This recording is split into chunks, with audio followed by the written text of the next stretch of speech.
السلام عليكم kusoo dhawaada mar kale iyo channelka Raadiga Academy magacaygu Bashiir Salman Adam waxaan doonayaa maanta intii la socotay taxanaha oo la socotay casharadii taxanaha ee aan halkan ku kala faa'iideysan jirnay waxaan sidii aan idin ballan qaaday doonayaa inaan maanta qayb kale oo aad muhiim ah halkan aan ku baranno oo maxay tahay qaybtaasi waxay tahay sida loo qoro ama how to write literature review aan ku hawlanayn casharo ka hadlaya buugga qalin jabinta ee ardayda undergraduate ayaan doonay halkan talooyin kooban iyo magaranaysaa waaragtimo kooban iyo magaranaysaa xirfado uu u baahan yahay ardaygu inaan halkan idinku wadaago marka waxaan doonayaa halkan inaan qaybo kooban aan waxyaabo kooban idinku wadaago oo si khaas ah u tusiya chapter hore waxaan ka soo hadalnay chapter 1 waxaan ka soo hadalnay qaybaha ugu muhiimsan ee inta badan ardaydu ay khalad ka sameeyaan waxaan maanta doonayaa literature review oo ah qaybta ugu muhiimsan marka la joogo buugga qalin jabinta chapterada ugu muhiimsan ku jira isla markaana ka mid ah chapterada ugu dhibaatada badan ku jira bilow laakiin si kale marka loo dhigo wuxuu ka mid yahay ugu fudud buuxinta ka mid yahay uguna macaan qoraalkiisa waa si laakiin marka aad fahanto waxa uu yahay literature review iyo waxa laga sugayo inaad qorto marka inta fahansantahay laakiin marka aan fahansanay waxa uu yahay literature review iyo waxa laga sugayo inaad qorto run ahaantii dib fara badan ayaad kala kulmaysaa marka sida caadiga ah ardaygu markuu undergraduate yahay halkan mushkilad fara badan wuxuu fahmaa marka la qoraaladii hore ee laga sameeyay ayaa la soo qoraa waxyaabo kala duwan ku qoraa wuxuu doonaa mowduuc iyo kala duwan yani waxa ka yimaada wax fara marka waxaan doonaynaa qaybtan koowaad inaan horta iskula fahmo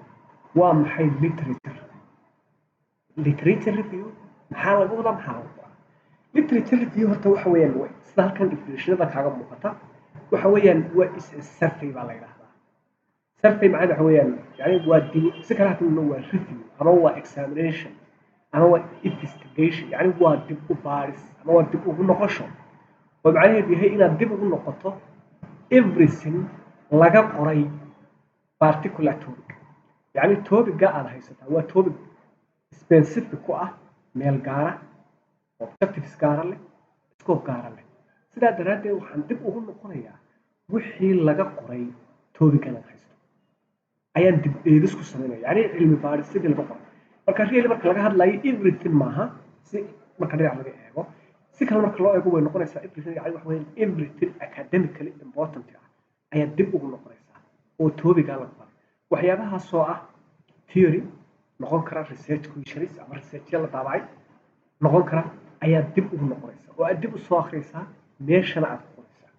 si kale haddaynu dhigno mawduuca aynu aad u sii jilcino waa previous studies ama research waa cilmi baarisyada hore ee laga qoray specific area ama specific topic weeye laga qoray marka waxa weeyaan marka waxa la isku soo ururiyay literature review waxa laga wadaa waa cilmi baarisyadii laga qoray ee ay dadka kale ka sameeyeen mawduucan aad doortay yani waxaad doonaysaa marka maadaama ay qoraallo kale yihiin iyo research kale researcher kastaaba ama baare kastaaba sida uu qoray wuxuu soo saaray objectives waxay ahaayeen results waxay ahaayeen iyo wuxuu doonayay inuu gaaro soo saaro ee marka dib ugu noqonaysa marka runtii waa section aad u muhiim ah maxay bay muhiim u tahay yani thesis-ku horta waa dood waa argument marka argument-kaaga wuxuu u baahan yahay si aad uga dhaadhiciso akhristaha ama audience-ga waxaan aad baaraysaa inuu yahay wax muhiim ah waa inaad la timaadaa evidence cadaymo waa inaad la timaadaa cadaymahana xaggaad ka helaysaa waa inaad dib ugu noqotaa what's already written in this section wixii laga qoray qaybta wixii laga qoray ama topic-gan aad seeto wixii laga qoray waa in aad keentaa halkan waa inaad soo keentaa adigoo yani critically u eegaya waxyaabahaasi wuxuu ku siinayaa markaad dib ugu noqoto waa background for large work wuxuu yani ku siinayaa topic-gan aad dooratay wax fara badan oo laga qoray ayuu meesha keenaya marka wuxuu u fudaydinayaa qofkii akhristaha ahaa inuu fahmo mawduucan aad baaraysa inuu yahay wax u baahan in la baaro ayuu abuuraya si kale haddaynu u dhigno waxaan ka soo qaadi karaa waa table ay isugu yimaadeen dad aqoon-yahanaa academically khubara ah mid waliba sector gaara khabiir ku yahay dabeetana ka doodayay isla mawduuca ay magaranaysaa dhif sanayare uu ka dhaxeeyo oo kulmiye ka doodayaan marka macnaheedu waxa weeyaan markaad ku noqoto ilaa 10 article ilaa 9 article ilaa 20 article aad la soo degto oo mid waliba intaasoo cilmi baadhiseed oo hore soo xigtay macnaheedu waxa weeyaan waxaad isugu keentay meesha dad badan oo khubaro ah ayaad xogtii iyo cadaymihii iyo magaranaysaa statistical evidence-ga ay keeneen ayaad isugu keenaysaa meel dabeetana aad u soo bandhigaysaa akhristaha in waxa aad doonayso inaad fikirkan aad wata ama doodan aad wata ay u qalanto in la dhegeysto la akhristo la isticmaalo laga faa'iideysto ayuu si kale haddaynu u dhigno waxaa la yidhaahda taste waa doodaasi waxay u baahan tahay academically marka laga hadlayo waxay u baahan tahay in si aad ugu qanciso akhristaha waxay u baahan tahay foundationkaasi waa cadaymihii yani waa science bay u baahan waxay u baahan tahay wax yani ku qancinaya qofkan ku dhegeysanaya ama ku akhrisanaya waxaad qortay inuu ku qanco waxaasi wax kale maaha inaad dib ugu noqotaa maxaa laga qoray mawduucan aad doonaysa sidee loogu qoray maxay mawduuc wax kasta oo la qoray maxay contribute gareynaya yani maxay kusoo kordhiyeen maxaan weli marka waxa meesha ka soo baxaysa maxaan weli la qoray maxaa dhiman oo aan weli laga qorin maxaa gaab ku jira waana pointiga ugu muhiimsan waayo tayhiisu gebigiisuba waa inaad gaab meel gaara doorato gaabkaasi waa inuu mar chapter waa inuu soo xoojinayo sababta aad u baahan tahay gaabkan inaad buuxiso adigu marka wax kalaba maaha literature review waa inaad ku abuurto akhristaha sidaad u buuxinayso sababta halka uu ka jira gaabku iyo sida aad ugu baahan tahay in sida loogu baahanyay in la buuxiyo gaabka marka wuxuu ka hadlaa waa intaa literature review waxa lagu qoraa waa wax relevant ah marka mawduuc ma doorato dabeetana markaad section ka timi dooran maysid wax kasta soo ururmayso kaa soo baxa waxaad dooranaysaa wixii xiriir la leh marka waxaa la mar walba la adeegsadaa ereyga relevant ayaa la adeegsadaa ereyga relevant maxay tahay relevant waxa weeyaan ama related yani waa wax kasta oo xiriir la leh toodikaaga sidaa daraaddeed researchyada xiriirka la leh toodikaaga ama ha noqdaan qaar localka laga sameeyey iyo meesha aad ka samaynayso ama ha noqdaan qaar regionka aad ku nooshahay ama qaar noqdo international ha noqdaan intuba waa jais waana la adeegsan karaa laakiin mar walba waa inay relevant waa inay haddii aanay relevant ahayn waxa aad halka ku qoraysaa waa habaan masuura that's why they important u tahay marka la joogo tesiska in literature reviewgiisu uu yahay waxyaabaha ugu muhiimsan ee laga qiimeeyo sidoo kale aad u wanaajinaya literature review waan ku hadli doonaa good literature review waxa uu yahay marka literature review markaynu soo ururno waa cilmi baarisadii hore laga qoray toodi garaatoor waana qayb aad u muhiim haddaba dhowr hab buu noqdaa saddexdan hab baa ugu caansan kow waa book review waa book aad ku samaynaysa review ama dib u eegis ama naaqidaad aad ku samaynayso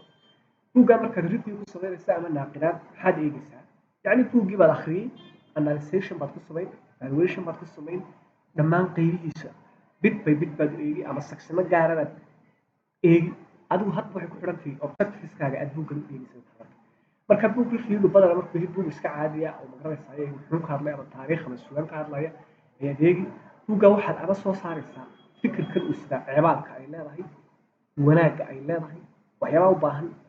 in laga faa'iideysto dadku ay ka faa'iideystaan baad sii xoojin يعني waxyaabahaas u dhabadkaysa waxay noqon kartaa qoraalkay noqon kartaa waxay noqon kartaa fikirka laftiisa noqon kartaa laakiin review markay tahay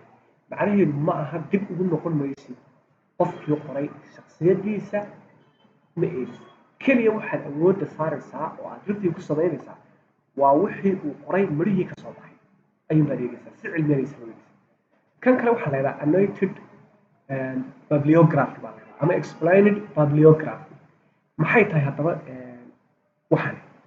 qodobkani wuxuu yahay waxaan soo ururinayaa research fara badan oo ku saabsan hal mawduuc tusaale ahaan oo kale xiriirka ka dhexeeya saameynta uu faqrigu ku leeyahay iyo academic performance-ga researchada laga sameeyey baa soo ururinaya dabeetana waa soo summarize garaynayaa waa sharaxayaa critically magaranaysaa explanation assessment baa ku samaynayaa marka ujeedadaydu waxa weeyaan keliya inaan u sheego akhristaha in mawduucan qoraalo researchada laga sameeyey ay yihiin qaar saxa quality-goodu wanaagsan yahay ay tahay la qaato talooyinka cilmi baadhistan ka soo baxay marka annotated bibliography ma adeegsado thesis-kii waxaa lagu qoro keliya waa magaranaysaa ama waa video ama waa article kale oo isku madax bannaan journal waxa ku qoraysa ama waa dood aad ka qayb galaysa iyo waxaasoo kale ayaad ku xoojinaysaa oo la xidhiidha marka mawduuca aad mar walba dooratay ama research question-ka aad haysato ayaa la doortay laakiin ka aad adigu u baahan tahay waxa weeye waa kan inta badan mudan waa literature review literature review-ga markaad section-kan labaad ama chapter-ka labaad timaado ama cutubka labaad ee buuggaaga timaado ayaad dib ugu noqonaysaa wixii laga qoray in yaraada oo aad ku soo ururinaysaa marka way kala duwan yihiin tusaale haddii lagu yiri 15 article 20 article 20ka article oo dhan baad mid walba resultigii ka soo baxay objectives-kii design-kii u isticmaalay ama method-kii isticmaalay sample-ku qaatay iyo resultigii ka soo baxay ayaad la wadaagaysaa laakiin waa inay mar walba yihiin particular topic waayo adiga particular topic mar walba sida sidaa awgeed waa inay yihiin wax specific ah haddii aanay specific ahayn waxaad qabanaysaa waa wax يعني المهم أهين أو weakness فربنا كتير. محاها تبى لوجو باهي إن literature review. literature review صوبها يوجو باهن اللي فربنا لكن سبحان صوابك صوروا هنا. صوابك حوين وإن صاه الله أما أن ده فرنا وحي لقى قري توبي كان أطارته وإن كنت. محاد كنيسة هذا أتكفل يسوي وحي لقى قري لو والله قري بيه هتكفل وحتكفل يسواتن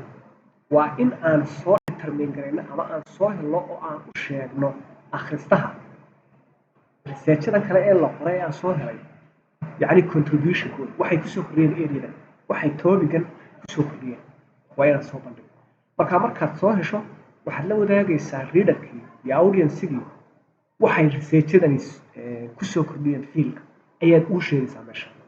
oo maxay baad ugu sheegaysaa haddaba waxaad ugu sheegaysaa oo aad yani contribution-kan iyo waxaad u sheegaysaa waa inaad dareensiiso xidhiidhada ka dhaxeeya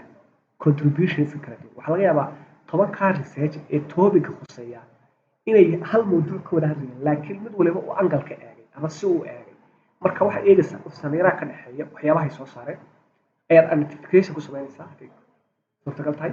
waxyaabaha kale aad eegaysaa the most important yahay waxa weeye 10 research ama research-yada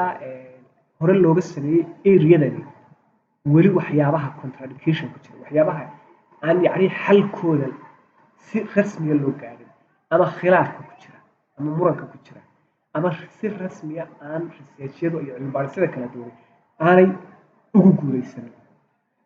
ayaad soo bandhigaysaa marka weli waxyaabaha mushkiladaha taagan ee aan weli cilmi baadhis lagu sameyn waxaad soo saaraysaa gaariska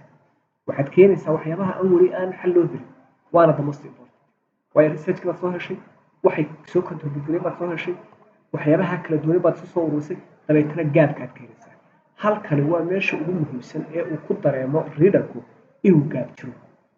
halkani waa meesha ugu muhiimsan ee doodaada waa doodaada yani case waa dood aad ku qancinaysa waxana inay tahay dood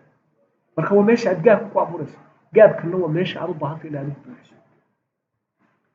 marka laga yimaado waxyaabo maxaa haddaba inta badan lagu qoraa literature waxa lagu qoraa waxa weeyaan waa research-yada la xidhiidha topic-kaaga ee laga qoray ayaad meesha ku soo ururaysaa markaad research-yadaas soo ururisay aad meesha ku qorto waxaad ku qoraysaa waa critical appraisal ama waa critical assessment oo aad adigu la timi research-yadan kala duwan baad soo ururinaysaa critical reading baad ku samayn critical analysis baad ku samaynaysaa critical reading baad meesha markaad ku samaysaa critical halkan ku qoraysaa meesha يعني فكر سي وعد سو اخريسا كريتيكال وقطده وحدو اناليس كريسا سي كريتيكال ادو شيغيا ريسيرش كاستا waxa uu yani uu sida wanaagsan halka uga gaaray ee uu contribute iyo waxa wali ka dhiman research kasta waxaan sheegaynaa objectives-kiisa aynu sheegaynaa waxaynu sheegaynaa design-kiisa important ee la sheego iyo qaabka xogta soo ururiyay waxaad sheegaysaa wixii ka soo baxay waxaad dabeetana keenaysaa aakhirka u dambeeya research-yada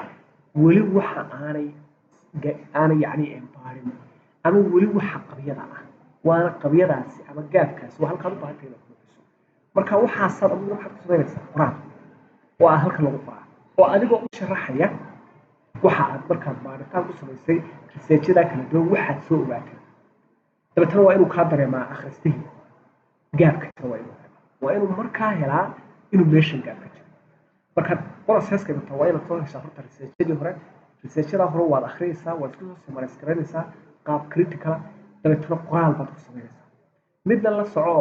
researchada kala duwan copy and paste laguma sameeyo marka waxaa laga yaabaa research baad soo heshay waxaad ka heshay yacni resultigiisi wixiis baad soo heshay odhan maysid inta la soo copy gareyn dabeetana basti no lama sameeyo sidaa sida loo qoro qayb kale kaga hadlana copy and paste waa for bargaining calculator يعني research baan soo haray sideeda u soo qarnayo code garimay waa inaad markaa researchadi soo hesho aad critical reading ku samaysaa qoto dheer u akhridaa critical writing dabeetana aad ku samaysaa oo aad la wadaagtaa marka waa marka uu helayo qabyada halkani waa meesha lagu caddeeyo inuu jiro gaab adiguna aad u baahantahay qaybta halkaasaan ku joojinayaa insha allah qaybo dambe oo kale literature review ka hadlaya marka si aad ula socoto fadlan waa inaad subscribe like iyo share iyo weliba calaamadda gambaleelka aad ku dhufataa si aad ula socoto cashadaasi soo socda ee aan kaga hadli doono qaybtan aan kaga hadli doono iyo sidoo kale waa inaad la wadaagtaa ardayda kale si ayaguna uga faa'iidaystaan aad baad u mahadsantiin